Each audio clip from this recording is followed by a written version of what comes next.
Može. Očekuje vas prvo kolo Svetske lige, utakmica protiv Italijana. Šta možete nam kažete o njihovoj ekipi i uopšte o budućem meču? Jeste, pa eto, drugo okupljanje u ovom sastavu posle olimpijade.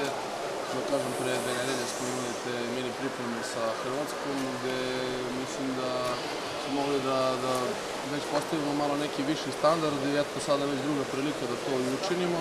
Što se tiče samih Italijana, njihova ekipa se dosta razlikuje u odnosu na olimpijske igre, što zbog COVID-a, što zbog igrača koji su se povukli. Tako da, iskreno da kažem, generalno znamo šta nas očekuje i na koji način oni uvek igraju godinama unazad, da eto, bit će neki novitet za sve nas odigrati utakmicu protiv takve ekipe Italije. Da li je reprezentacija u punom sastavu, nemate problema sa COVID-om?